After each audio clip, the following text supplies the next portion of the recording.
Welcome back to clean news Rajasthan की 10 फटाफट बड़ी खबरों में आपका स्वागत है। इससे पहले आप न्यूज को कहां से देख रहे हैं हमें कमेंट्स में बताना बिल्कुल न भूलें। साथ ही वीडियो को लाइक और चैनल को सब्सक्राइब भी करें।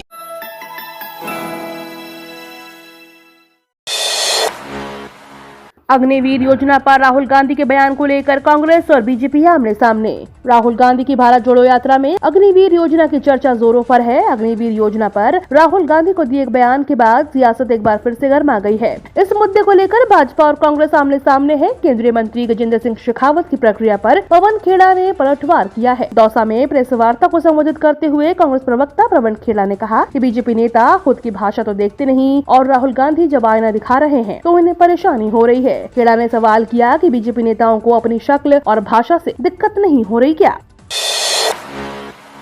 राजस्थान कांस्टेबल भर्ती के लिखित परीक्षा का परिणाम घोषित। राजस्थान कांस्टेबल भर्ती परीक्षा 2021 को लेकर सभी उम्मीदवारों के लिए अच्छी खबर है। रिजल्ट का इंतजार कर रहे उम्मीदवारों का इंतजार अब खत्म हो चुका है। राजस्थान कांस्टेबल भर्ती परीक्षा 2021 लिखित परीक्षा परिणाम घोषित कर जयपुर पुलिस कमिश्नरेट कांस्टेबल भर्ती की परीक्षा परिणाम जारी कर दिया गया है। स्केलिंग पद्धति लागू करने से दोनों पारी के अंक प्रभावित हुए हैं। आपको बता दें, इस बार नॉर्मलाइजेशन फॉर्मूले के आधार पर रिजल्ट जारी हुआ है। भर्ती एवं पदोन्नति board SP doctor Rameshwar Singh ने रिजल्ट जारी किया है। उम्मीदवार अपना रिजल्ट देखने के लिए आधिकारिक वेबसाइट police.rajasthan.gov.in पर विजिट कर सकते हैं।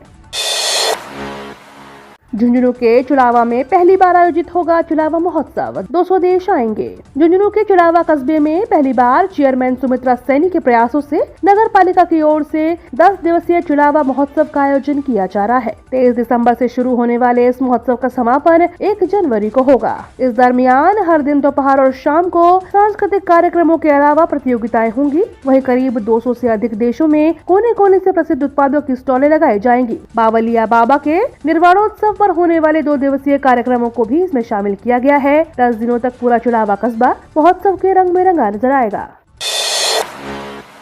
राजस्थान सरकार कन्यादान के लिए दे रही 41,000 राजस्थान मुख्यमंत्री कन्यादान योजना। राजस्थान की अशोक गहलोत सरकार ने प्रदेश की बेटियों के लिए मुख्यमंत्री कन्यादान योजना की शुरुआत की है। इस योजना के तहत योजना के माध्यम से बेटियों को विवाह के लिए आर्थिक सहायता प्रदान की जाएगी, जिससे बेटियों के विवाह में अड़चन न आए। योजना का लाभ ऐसे परिवार को मिलेगा जिसमें कोई कमाने वाला व्यक्ति नहीं है, जैसे कि योजना के माध्यम से बीपीएल परिवार की कन्याओं, अंत्योदय परिवार की कन्याओं, आस्था कार्डधारी परिवार की कन्या तथा आर्थिक दृष्टि से कमजोर या आर्थिक सहायता 31,000 रूपए से लेकर 41,000 रूपए तक की होगी। प्रत्येक परिवार की केवल 2 कन्याएं ही इस योजना का लाभ प्रदान करने की पात्र हैं। योजना का लाभ प्राप्त करने के लिए कन्या की आयु 18 वर्ष या उससे अधिक होनी चाहिए। इस योजना की कार्यान्वयन की समीक्षा जिला स्तर पर की जाएगी।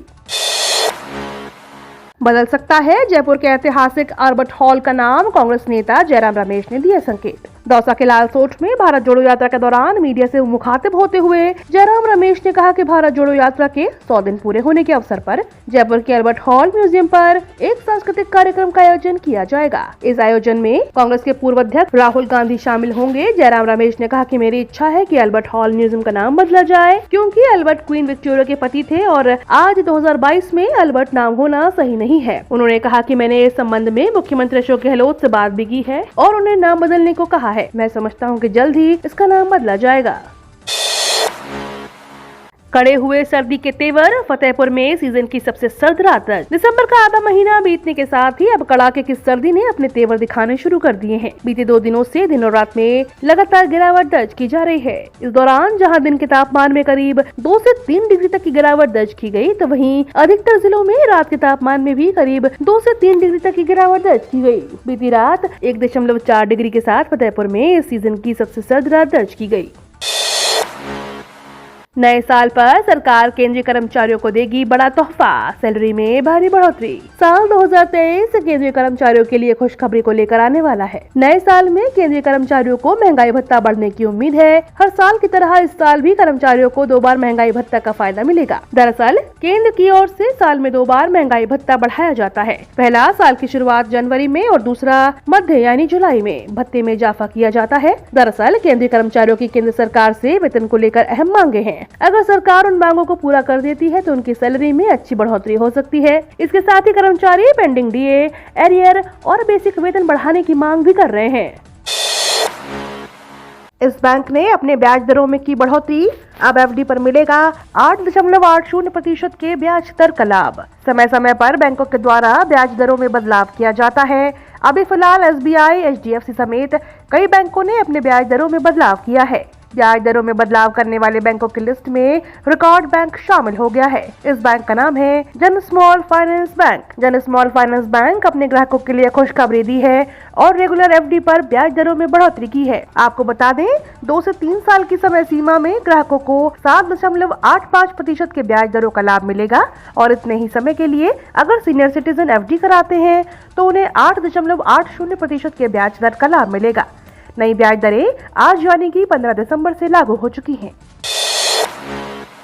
मोदी सरकार में किसानों की बल्ले बल्ले, आमदनी हुई दोगुनी। केंद्र की मोदी सरकार की तरफ से किसानों की आमदनी दोगुनी करने, आर्थिक स्थिति में सुधार करने और एग्रीकल्चर सेक्टर के विकास के लिए नए कदम उठाए गए हैं। पटेल ने कहा कि कई संस्थानों की तरफ से जारी रिपोर्ट में साफ है, कई राज्यों में किसानों की कुल मुद्रास्फीति समायोजित आय दुगनी या लगभग दुगनी हो गई है। उन्होंने कहा कि प्रधानमंत्री ने किसानों को आधुनिक डिजिटल तकनीक देकर सशक्त बनाया है। डिजिटल तकनीक के माध्यम से किसानों को भ्रष्टाचार और बिचौलियों की समस्या से निजात दिलाने के साथ कई तरह की परेशानियों से भी बचाया गया है। चीन के मसले पर मोदी सरकार ने साधी चुप्पी, विपक्ष नहीं करेगा आंखें बंद। कांग्रेस पार्टी के मीडिया और प्रचार के अध्यक्ष पवन खेड़ा ने कहा कि राजस्थान, जो कि मेरा राज्य भी है, यहाँ यात्रा को जिस तरह से रिस्पॉन्स मिल रहा है वह देखकर मन प्रफुल्लित हो जाता है। यहाँ के लोग जानते हैं कि आज किस तरह के खतरे मंडरा रहे हैं। हम जब भारत को जोड़ने की बात करते हैं तो हमारी सीमाओं पर भी कुछ खतरे मंडरा रहे हैं। हमारी चीन से जुड़ी जो सीमाएं हैं, विशेष रूप से अब अरुणाचल में जो हो रहा है, उस पर सरकार खुद आंख मूंद कर बैठी है और चाहती है कि मीडिया और विपक्ष भी आंख मूंद कर बैठ जाए। खेड़ा ने कहा कि इस मसले पर संसद में सभी विपक्षी दलों ने इस मुद्दे पर वॉकआउट किया, लेकिन विपक्षी दल चाहते हैं हम अपनी आंखें खुली रखें, मीडिया भी अपनी आंखें खुली रखे। सरकार संसद में चीन से जुड़े मुद्दों पर चर्चा नहीं करना चाहती। प्रधानमंत्री अपना मुंह बंद रखते हैं और जब उनका मुंह खुलता है तब चीन को क्लीन चिट दे देते हैं।